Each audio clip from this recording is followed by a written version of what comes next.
제 오늘 말씀은 잠언입니다. 잠언.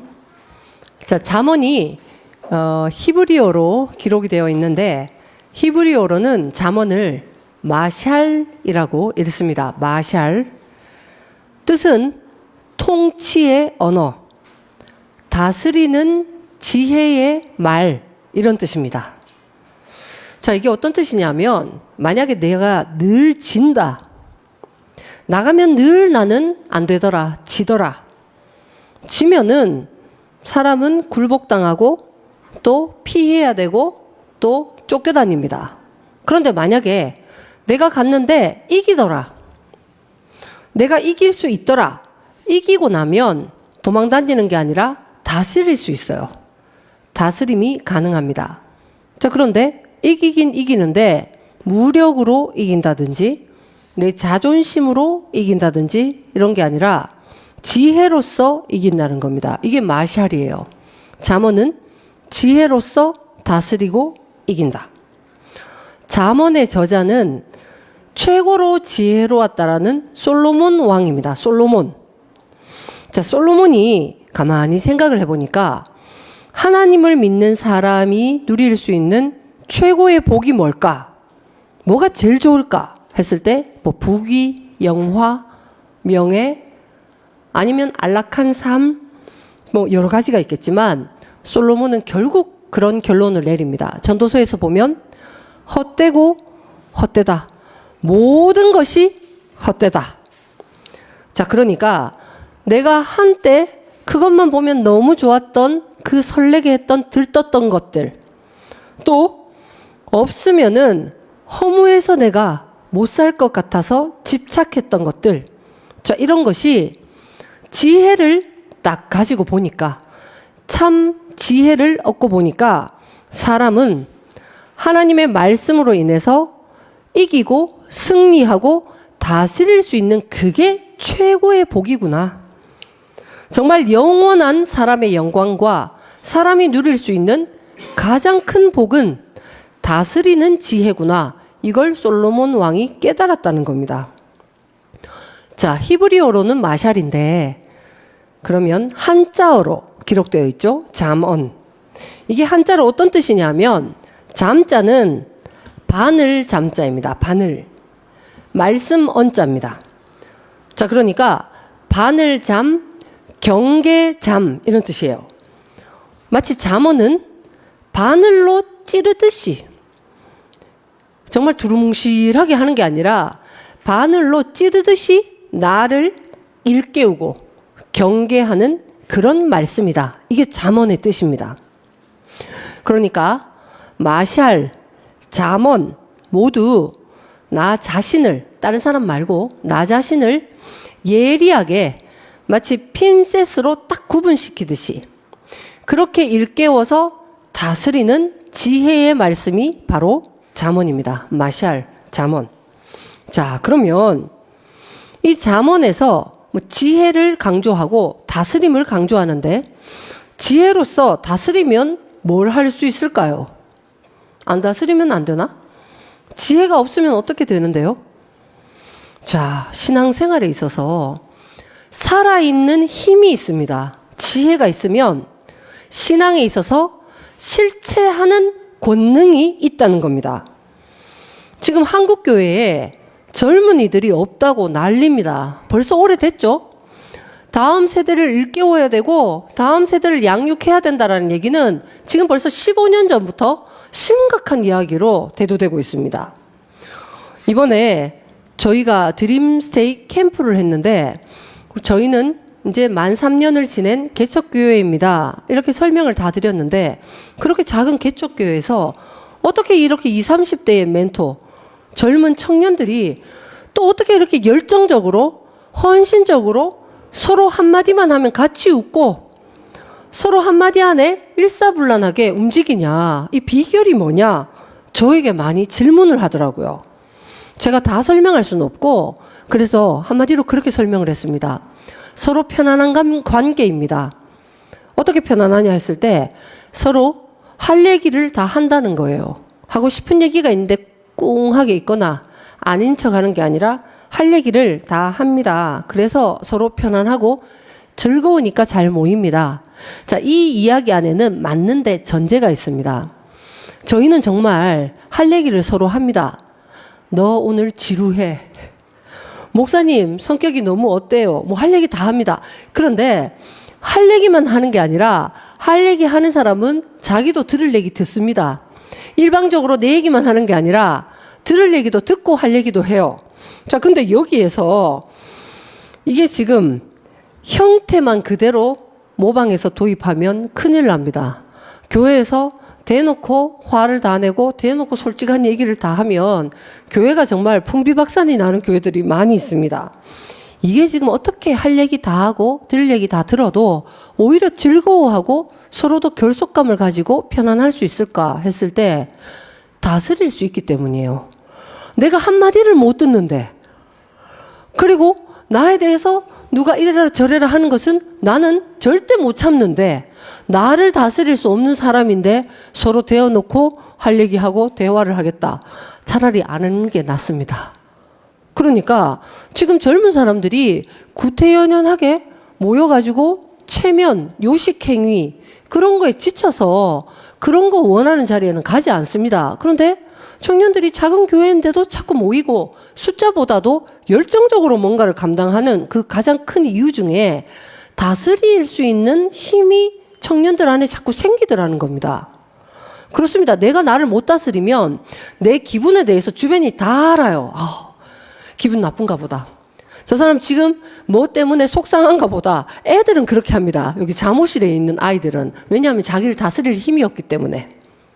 자, 그런데 내가 어떤 것 때문에 나를 이기고 나를 다스릴 수 있다면 서로 편안하게 소통을 하는데, 정직하고 솔직하게 이야기를 하는데 교훈을 얻을 건 얻고 자기를 성찰할 건 성찰하고 또 나를 변호할 이야기는 또 한다는 겁니다.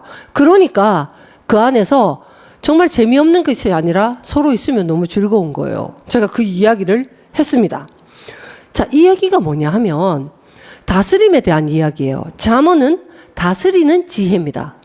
이게 있으면 어떻게 우리 신앙이 달라지냐면 진짜 신앙생활을 하기 전과 신앙생활을 해가는 비포와 애프터에 대한 확실한 차이가 있어요. 내가 예수님을 믿기 전에도 나는 늘 내 감정을 못 이겼다.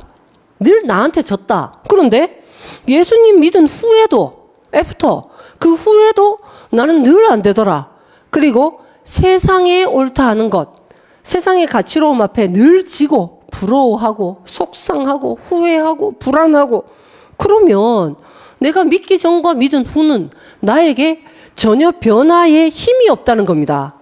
내가 믿는 사람의 권능이 나오지 않는다는 겁니다. 그래서 이 잠언은 중요합니다. 마샬, 통치의 언어, 다스리는 지혜. 자기를 이기고 자기를 다스리는 자는 성을 빼앗는 것보다 낫다는 거예요.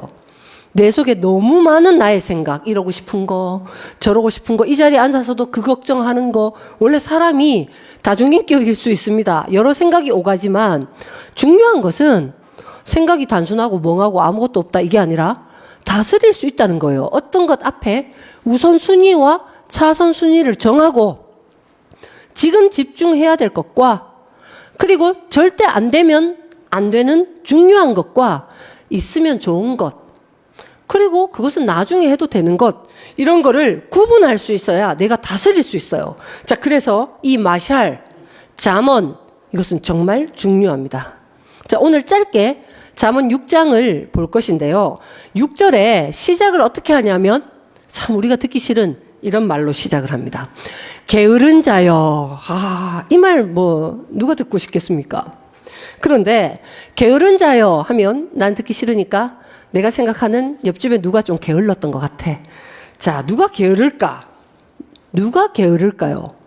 오늘 본문 10절에 보면 게으른 자를 지금 구체적으로 표현하고 있습니다. 10절 말씀 같이 한번 봉독하겠습니다. 우리 공과에도 이렇게 주보 다른 종이에도 10절이 있습니다. 시작.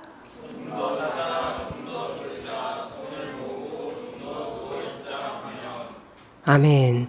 자, 게으른 자는 가만히 보면 뭐 어쨌든 더 자고 더 졸고 손을 가만히 모아서 눕는다는 겁니다.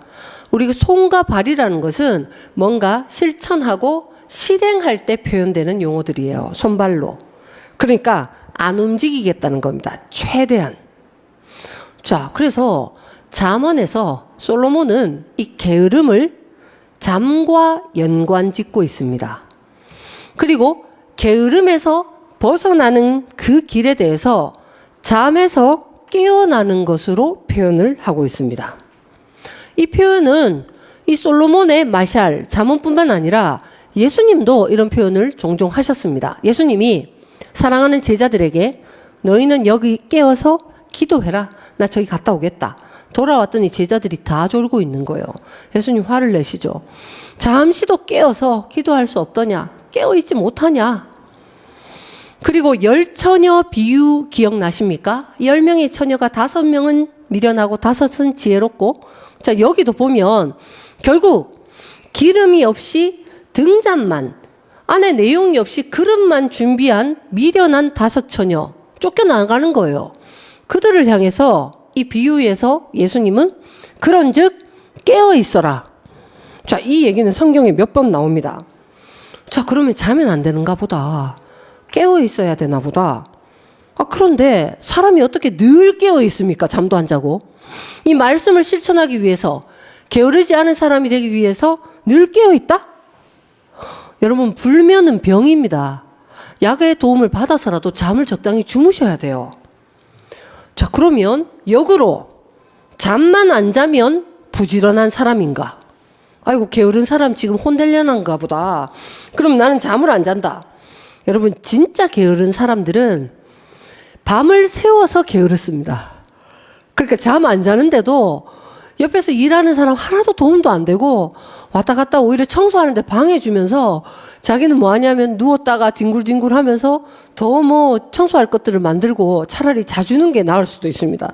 자, 그러니까 지금 부지런하다, 게으르다, 뭐 잠이 많다, 적다, 이런 거는 어찌 보면 전부 다 상대적인 개념이에요.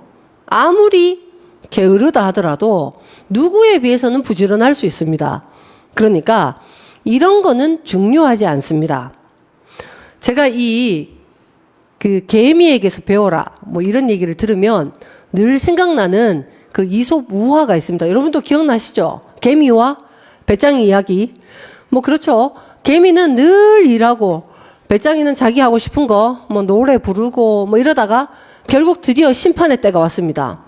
가을이 끝나고 겨울이 오니까 쉽게 뭘 따먹고 살았던, 노래만 했던 배짱이는 먹을 양식이 없으니까 개미에게 가서 구걸을 하죠. 뭐 그 이야기가 늘 여기 보면 얼핏 잠언이 그 얘기인가? 좀 부지런하게 살아라는 얘기인가? 뭐 보니까 이 개미와 배짱이에 대한 이솝 우화도 여러 가지 변형된 패러디 버전이 있더라고요. 뭐 몇 가지 있는데 미국만 설명을 하면, 이게 미국은 좀 개인주의, 그 다음에 자기가 스스로 책임지는 거, 이런 게 있죠. 자, 그래서 이 배짱이가 가서 이제 개미에게 양식을 막 구했더니 개미가, 자기 인생은 자기가 책임지는 거다. 너는 지금 열심히 일하지 않은 거에 대해서 배짱이 네가 책임져라. 뭐 이렇게 문전박대를 하니까 이 미국 배짱이가 너무 슬퍼가지고 정말 자기가 기타를 치면서 노래를, 원래 예술은 잔인할 때 막 명작이 나옵니다. 그래서 막 울면서 노래를 확 만들어서 불렀더니 옆에 지나가는 유명 음반 제작자가 듣고 기가 막힌 곡이다 해서 음반을 만들어가지고 대박이 난 거예요. 그래서 배짱이는 막 진짜 고급차 막 이런 걸 타고 다니고, 그리고 이 개미는 너무 열심히 대학볕에 일을 해가지고 병이 이제 커졌는데 의료보험이 안 되네. 그래서 이 개미가 적당한 의학의 도움을 못 받고 그렇게 좀 병이 깊어졌다. 뭐 이런 이야기도 있더라고요. 자, 지금 게으른 자요. 잠이 너무 많다. 개미에게 가서 배워라. 지금 솔로몬이 정말 성경에서 하나님을 믿는 사람 중에 아직도 가장 으뜸으로 지혜의 자로 그렇게 대표되는 솔로몬이 고작 그 얘기하려고 지금 이 말씀을 하느냐? 아닙니다. 정말 성경에는 깊은 의미가 있습니다. 우선 성경에는 늘 그래요. 눈에 보이는 이야기를 통해서 눈에 보이지 않지만 진짜 중요한 이야기를 해가고 있습니다. 그러니까 눈에 보이는 잠 많은 사람, 게으른 사람, 부지런한 사람 이야기 같아도 눈에 보이지 않는 우리 마음에 대한 이야기예요. 겉사람이 있다면 속사람이 있습니다. 속사람에게 이 잠언 6장을 그대로 한번 적용해 보십시오. 지금 속심령 안에서 개미와 같은 사람이 있다는 겁니다. 개미는 어떤 사람이냐 하면 8절을 같이 한번 읽어보겠습니다. 개미에 대한 설명입니다. 시작.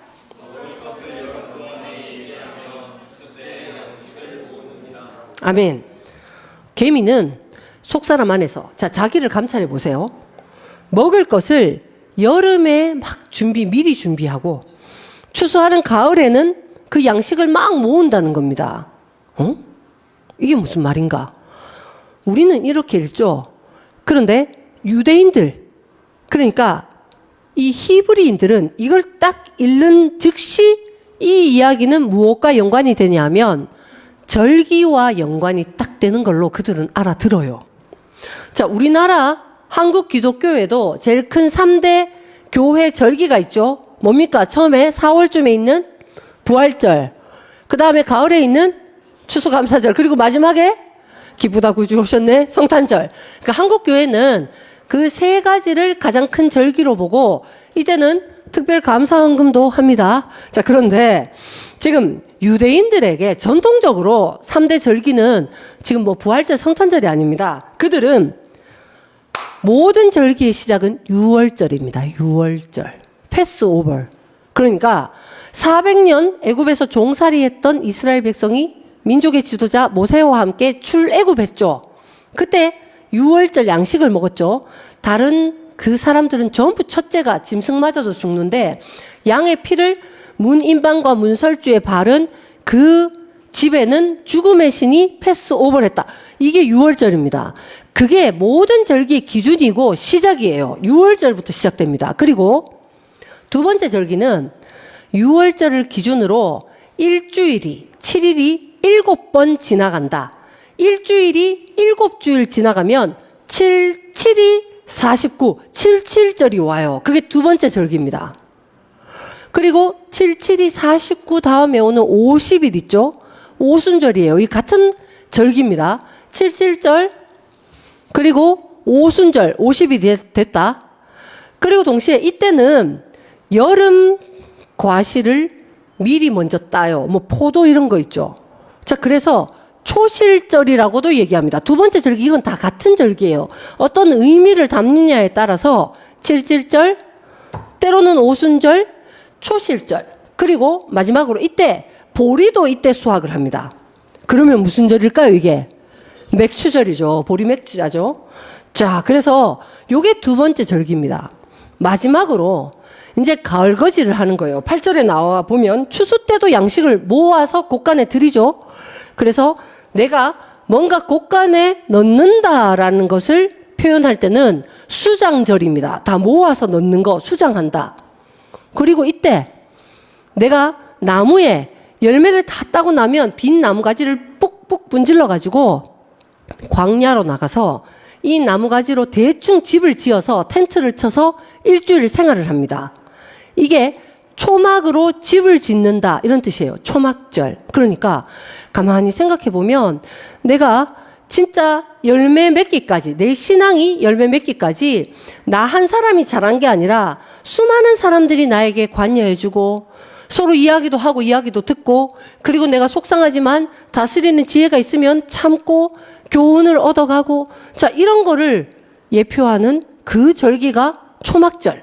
장막을 친다 해서 장막절. 이게 다 같은 뜻이에요. 자, 그러니까 지금 게으른 자요, 개미에게 가서 배워라. 개미는 여름에 미리 먹을 것을 예비하고 가을에 또 추수물을 거둬들인다는 겁니다. 이거는 절기와 연관이 되어 있어요. 자, 이게 어떤 뜻이냐? 조금만 더 따라오시면 좋겠습니다. 개미에게 교훈을 얻으라 하죠. 개미를 원어로 보면 이런 뜻이 있습니다. 개미를 원어로 네말라라고 읽습니다. 히브리어로 네말라. 그런데 이 네말라라는 단어는 나말이라는 그런 단어에서 파생된 겁니다. 나말. 이 나말이 어떤 뜻이냐면 베다, 자르다, 껍질을 벗기다. 이게 나말이라는 단어인데 여기에서 파생된 네말라가 개미예요. 개미. 그런데 이게 벗기다, 자르다, 뭔가 벗겨내고 베다. 유대인들의 전통 중에 할례라는 의식이 있어요. 할례. 할례가 뭐 하는 거냐면 남자아이가 태어나면 8일째가 딱 되면 남자아이에 좀 잔인합니다. 생식기에 그 표피를 베고 자르고 벗겨내요. 이게 하나님의 명령입니다. 할례를 안 받으면 하나님의 백성에게서 쫓겨난다는 겁니다. 이스라엘에게서 끊긴다는 거예요. 왜 이렇게 남자아이에게 당시에는 의학이 발달하지 않아서 뾰족하게 그 돌멩이를 갈아서 돌칼로 8일째 되는 아이의 생식기에 껍데기를 다 벗겨냈어요. 이게 지금 개미라는 네말라, 그 어원이 되는 나말의 말과 할례가 이게 같은 뜻입니다. 그런데 지금 보십시오. 개미, 나말, 할례 다 뭔가 다 붙어 있는데 벗겨내고 자르고 베는 거죠. 이것과 추수가 연관이 됩니다. 추수도 지켜보면 다 베어내서 벗기고 털 거 다 털고 해서 자기 곳간에 넣는 게 추수예요. 추수를 하지 않으면 나무에 곡식이 주렁주렁 열려 있고 또 뭔가 알이 알알이 뭐 쌀이든 보리든 맺혀 있다 하더라도 중요한 거는 그거를 가만히 두면 내 건 안 돼요. 넓은 들에 익은 곡식, 그게 정말 내 것이 돼서 내 곳간에 들어와서 내가 밥을 지어 먹어야 힘이 있고 권능이 나오는 거지. 그저 넓은 들에 익은 곡식은 있는데 나는 쫄쫄 굶고 있다. 내 게 없다. 왜 그러냐면 추수를 안 하면 내 게 안 되는 거예요. 껍질을 벗기고 베고 자르고 그리고 내 곳간에 들이는 이 과정이 추수, 할례, 그리고 개미 다 동일한 이야기입니다. 지금 그래서 지금 신앙 안에 내 마음이 게으른 사람, 육신의 그 상대적인 평가 안에 게으르고 부지런하고 뭐 잠이 적고 많고 이거 말고 정말 내 속사람 안에서 신앙을 해갈 때 내가 베어서 추수하지 않고 껍질을 벗기지 않고 내 것으로 삼고 내가 먹지 않는 것, 이게 게으름입니다. 이걸 지금 책망하고 있는 거예요. 설교 때 한 25분 말씀을 전합니다. 우리가 드라마는 뭐 45분짜리 막 16부작 뭐 너무 재밌는 드라마는 눈 깜짝할 사이에 끝나는 거예요. 다음 주까지 이걸 어떻게 견디냐. 그런데 예수님의 말씀은 뭐 25분 정도 내가 오늘 딴짓 안 하고 들었다 이러면 그냥 끝나는 줄 알아요. 그런데 그게 아닙니다. 그건 베이스예요. 기본이고 예수님의 말씀을 들었죠. 그러고 나면 내게 남아야 됩니다. 아, 예수님은 그랬나 보다. 예수님은 그렇게 말씀하고 그렇게 사셨나 보다. 이렇게 끝나면 나와 상관이 없습니다. 내 것이 된 게 없어요. 만약에 내가 아무리 줄 출석을 열심히 하고 11조 생활도 하고 새벽 예배도 드리고 밤에 잠 안 자고 철야 기도회도 하고 드림스테이에 봉사를 하더라도 정말 내가 실제로 살아갈 때 예수 믿기 때문에 나오는 권능, 그 힘, 정말 세상과 구분되어지는 거룩함, 이게 내 것이 있으려면 지금 뭐 해야 되냐면 벗겨야 됩니다. 추수를 하듯이 껍질을 벗겨야 돼요. 드림스테이에 있었던 삼겹살도 굽고 아이들과 밤새 이야기도 하고 뭐 빵도 만들어주고 작곡도 하고 같이 레크레이션도 하고 물놀이도 하고 다 좋습니다. 그런데 그걸로 끝나는 게 아니라 추수의 과정이 있어야 됩니다. 다 벗겨내서 내가 먹을 교훈의 양식이 있어야 돼요. 늘 머리로는 우리가 이해를 합니다. 예수님을 믿으면 세상을 이길 수 있다. 하나님의 자녀는 거룩한 삶을 살아야 한다. 사람의 존재 제1 목적은 하나님께 영광 돌리는 것이다. 사람은 하나님의 형상을 표현할 수 있다. 자, 머리로 다 알지만 신앙에 실체가 없다. 나는 세상에 늘 지고, 그리고 나는 구분된 거룩함이 없고 세상 사람이 하는 거 늘 쫓아다니고 세상 좋은 거, 윤리 도덕이 곧 예수님의 말씀인 줄 알고, 그리고 내게서는 하나님의 형상이 표현되는 것이 아니라 자본주의가 표현되고 물질 만능주의가 표현되고, 그러면 내가 권능이 없는 거예요. 실체가 없습니다. 이거 왜 그러냐? 추수를 안 해서 그래요. 개미에게 배우지 않고 개미를 무시해서 그렇습니다. 육신의 게으름에도 특징이 있습니다. 뭐 10절에 그렇게 육신의 게으름도 그대로 대입하셔도 좋아요. 좀 더 자자, 조금 더 졸아도 된다, 조금 더 누워있자. 그러니까 습관적으로 미루는 거예요. 습관적으로. 다음에 교훈을 얻는 것. 정말 나도 예수님과 함께 한 걸음을 가는 거에 있어서 나는 아직 어려. 나는 지금은 바빠. 지금은 그럴 때가 아니야. 나중에. 그리고 이 게으른 사람들은 지나치게 효율성과 편리함을 추구합니다. 그냥 머리로 이렇게 생각해보고 이렇게 딱 하면 되겠네. 신앙생활도 그냥 내가 죽기 전에 뜨겁게 한번 회개하고 효율적으로, 그리고 화끈하게 가장 클리어하게 회개했을 때 정말 예수님이 마라나타 오시면 딱 좋겠다, 뭐 이런 거. 또는 내가 교훈을 얻어서 내 것을 삼을 때 진짜 내 모습이 어떤지를 직면하면 너무 두려울 것 같다. 와, 내가 그래도 예수 믿는 줄 알았는데 믿는 게 아니었구나. 이런 걸 받아들이는 게 무서워서.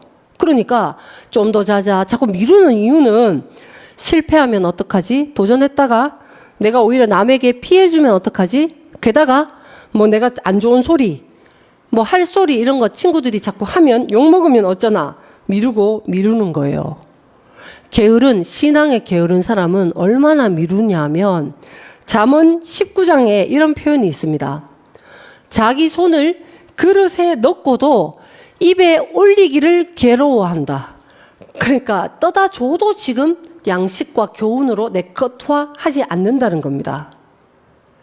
어찌 보면 할례의 과정도 아픕니다. 추수도 힘들 거예요. 뭘 그대로 두면 되지. 거기에서 껍질 벗겨가지고 그 이면에 있는 뜻과 교훈을 내것화하는 거는, 그거는 참 힘들 수 있어요. 그렇지만 성장통을 겪어가시기 바랍니다. 개미에게 배워가는 모두가 되시면 좋겠습니다. 삶에 일어나는 모든 일 가운데서 그저 난 이런 걸 좋아한다, 난 이런 걸 싫어한다, 이런 표면적인 자기 이해, 여기에는 큰 교훈이 없어요. 어떤 일을 통해서라도 그 사건 자체, 뭐 이때 시시비비 뭐 그래서 그랬고, 뭐 나는 그렇게까지 말하지 않았고, 그랬을 때 이래줬으면 좋았는데 뭐 저렇게 말을 하더라. 자, 이런 것보다 정말 내가 그 일을 통해서 마치 절기를 모으듯이 지금 보리를 수확하는 절기를 정말 내 신앙 안에서 모으면, 그저 내가 겉의 형식이 아니라 보리는 예나 지금이나 가난한 사람의 양식이에요. 내 심령이 가난한 가운데 발견되는 교훈을 얻는 것이 진짜 맥추절을 지키는 겁니다. 맥추절에도 헌금합니까? 자, 이런 것보다 더 중요한 것은 내가 가난한 심령이 되어서 내 안에 주장할 것이 없고, 정말 하나님 앞에 내세울 것이 없고, 신앙 안에서 너 스스로 뭔가 할 수 있나 했을 때 좀 부끄럽고, 이런 심령이 되는 것이 오히려 껍질 벗긴, 정말 개미의 그 내말라 나말 추수하고 할례 받는 그 나의 것이 되는 양식이 있는 사랑입니다. 곳간에 뭘 드릴 때, 수장절을 지킬 때도 그저 행동으로 수장절을 열심히 지키는 것에서 뛰어넘어서 뭔가 곳간에 드리려면 키질을 해야 돼요. 그냥 열매 알곡만 나오면 끝나는 게 아닙니다. 이렇게 막 키질을 해보면 재밌는 게, 쭉정이는 점점 어떻게 된다? 밖으로 다 튕겨나가요. 그런데 진짜는 중앙으로 모입니다. 똑같은 텐션을 줘도. 자, 그러니까 내가 수장절을 지켜가면서 내 것화하는 교훈이 있으면, 야, 내가 이렇게 진짜 의인은 회중에 모이고 악인들은 다 튕겨나가는 거예요. 함께 있으면 내가 무슨 말 듣는 거 못 견뎌요. 나에 대해서 감히 이렇게 이야기한다니. 이런 교훈을 내 것화하는 것이 중요합니다. 여기에 대해서 나의 자각이 있고 깨어있는 사람이 되어야 됩니다.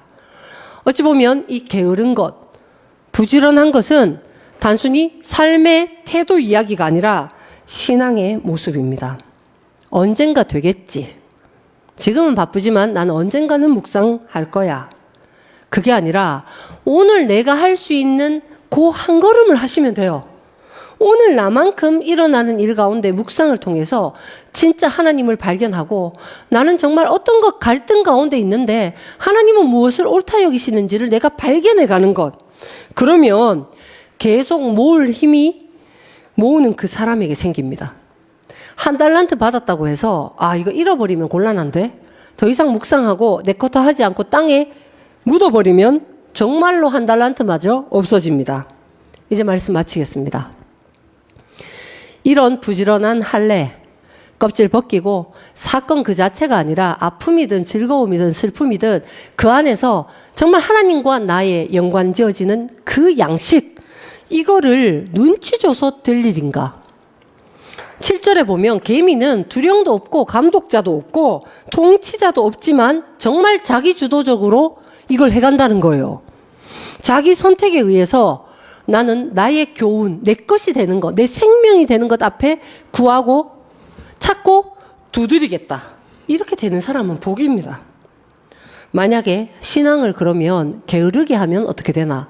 다른 말로 하면 추수하지 않고 늘 이론만 번지르르하게 두고 내 양식이 되고 나의 교훈이 없으면 어떻게 되냐 하면 11절이 됩니다. 같이 봉독하겠습니다. 시작.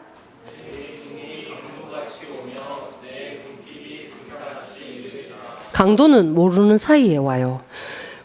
훈련된 군사는 하루에도 몇십 킬로를 그냥 행군합니다. 내가 추수하고 내 양식이 없으면 늘 예수 믿기 전과 후가 똑같고 권능이 없고 내 인생은 뭐 억울함, 뭐 그런 거, 그 다음에 여유도 없고 까칠해요, 까칠해. 반대로 개미에게 배워서 일어나는 일상 가운데 모든 일 가운데 껍질 벗겨서 이 안에 이 일을 허락하신 하나님의 뜻을 내 양식으로 모아가면 내 일상의 모든 순간 기쁘거나 뭐 슬프거나 모든 사건이 하나님을 알고 진짜 내가 누군지를 발견하는 교훈이 있는 양식이 될 것입니다. 이렇게 되면 지금 뭐 궁핍하고 빈궁한 게 아니라 늘 감사하고 그리고 만족하고 다른 사람에게 감동을 줄 수 있고 하나님께 영광 돌리는 삶을 사시는 저와 여러분 되시기를 축원드립니다. 기도드리겠습니다. 하나님 감사합니다. 개미에게서 큰 교훈을 얻을 수 있는 모두가 되게 하여 주시옵소서. 예수 그리스도의 이름으로 기도드립니다. 아멘.